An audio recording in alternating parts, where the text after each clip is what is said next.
Nous allons voir ce qu'est une vraie formule de tableur étirable et à quoi ça sert. Nous allons écrire deux séries de nombres. La première série, je vais écrire les nombres à partir de 10 et je vais les prendre avec un pas de 10, donc de 10 en 10. Donc le deuxième est 20, j'écris les deux premiers, j'étire les deux premiers, on a vu comment faire. Les nombres B, je vais partir de 100 et je vais les écrire dans l'ordre croissant de 100 en 100. Donc le deuxième est 200, je prends les deux, j'étire. Je voudrais faire la somme de A et de B. Donc ici, je voudrais A plus B. On voit que c'est facile, on pourra vérifier facilement avec les nombres qui sont là, le calcul mental sera facile à faire. On sait que je vais mettre une formule, et qu'une formule commence par égal, toujours. Donc ici, je vais dire par exemple égal 10 plus 100. Ça va bien fonctionner, mais on va voir que cette formule n'est pas étirable. Si j'étire, évidemment, je vois bien que je n'ai pas les résultats attendus et même, j'ai toujours le même résultat. Pourquoi j'ai toujours le même résultat? Parce que la formule du départ n'étant pas étirable, le logiciel a compris que c'était une formule, mais il considère qu'il doit faire partout la même chose puisqu'il n'y a pas dans cette formule de valeur qui peut changer. Donc, ce n'est pas la bonne méthode. Je vais donc effacer tout ça.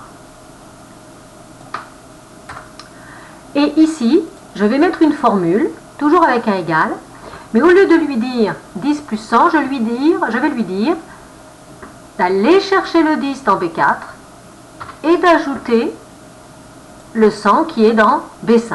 Et là, j'ai une formule qui contient des adresses de cellules. Bien sûr, j'ai 110. Quand j'étire, qu'est-ce qui se passe? Ah, ça a l'air de marcher beaucoup mieux.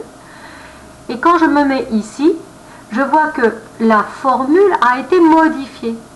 Elle est passée de B4 plus B5 à C4 plus C5.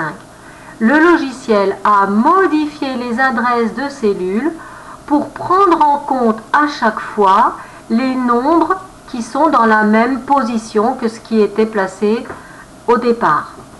Donc les résultats maintenant sont corrects. La formule que j'ai écrite ici, formule d'addition, est étirable parce qu'elle contient des adresses de cellules. Autre avantage de cette formule. Imaginons que je me sois trompé ici et que les nombres A, au lieu d'être de 10 en 10 à partir de 10, auraient dû être de 1 en 1 à partir de 1. Je change mon 1 ici, je valide. Le changement est immédiat dans la cellule de la somme.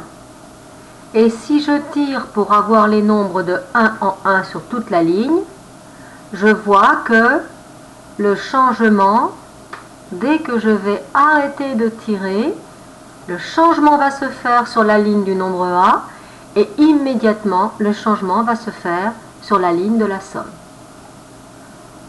Prenons encore un exemple. Imaginons qu'ici, au lieu de 4, j'ai envie d'avoir 4,7. J'écris 4,7 et dès que je valide le 4,7, le changement est répercuté sur la somme. Prenons un deuxième exemple. Je vais écrire ici des nombres A à partir de 10,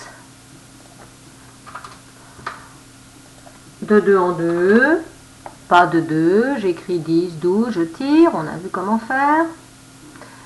Et ici, j'écrire un nombre B, 100.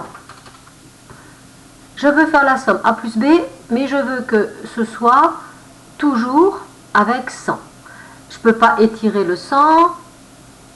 Je pourrais mettre égal 100 pour avoir 100 partout, mais je n'ai pas envie de charger mon tableau. Je vais ici écrire égal cette valeur en B12 plus la valeur en B13. Quand je tire, je vois qu'il n'a pas fait l'addition avec 100, il a fait toujours l'addition avec le nombre qui est dans les nombres qui sont dans les deux cellules au-dessus. Ici, par exemple, il m'a mis C12 plus C13. Mais en C13, il n'y avait rien. Donc, il a considéré que c'était 0. Il n'a pas fait l'addition de 12 avec 100. Il faut donc que je trouve un moyen de dire au logiciel que quand je tire cette formule, il doit toujours aller chercher le 100 en B13. Le moyen de faire ça, c'est de modifier légèrement cette formule en mettant la lettre B entre $. Le symbole $, il se trouve sur le clavier au-dessus de la touche Entrée. Donc j'écris $B, $13. Je valide. Ici, ça n'a pas changé le résultat, bien sûr. Mais quand je vais étirer, je vais bien avoir 100 plus 12, 100 plus 14, et ainsi de suite. La formule ici a changé pour ce qui est de la ligne 12. Je passe en C12, puis en D12, etc. Mais l'adresse de la cellule B13 a été figée et n'a pas évolué quand j'ai étiré ma formule. Supposons maintenant que ce soit plus 100 que je veuille additionner, mais 200. Je me place dans la cellule B13, je tape 200 à la place de 100, et dès que je valide, tous les résultats sont changés. On retiendra qu'une formule étirable commence par un égal et contient des adresses de cellules. Toutes les formules évoluent automatiquement quand on étire. Si on modifie la valeur d'une cellule, alors toutes les formules qui font intervenir l'adresse de cette cellule sont modifiées automatiquement.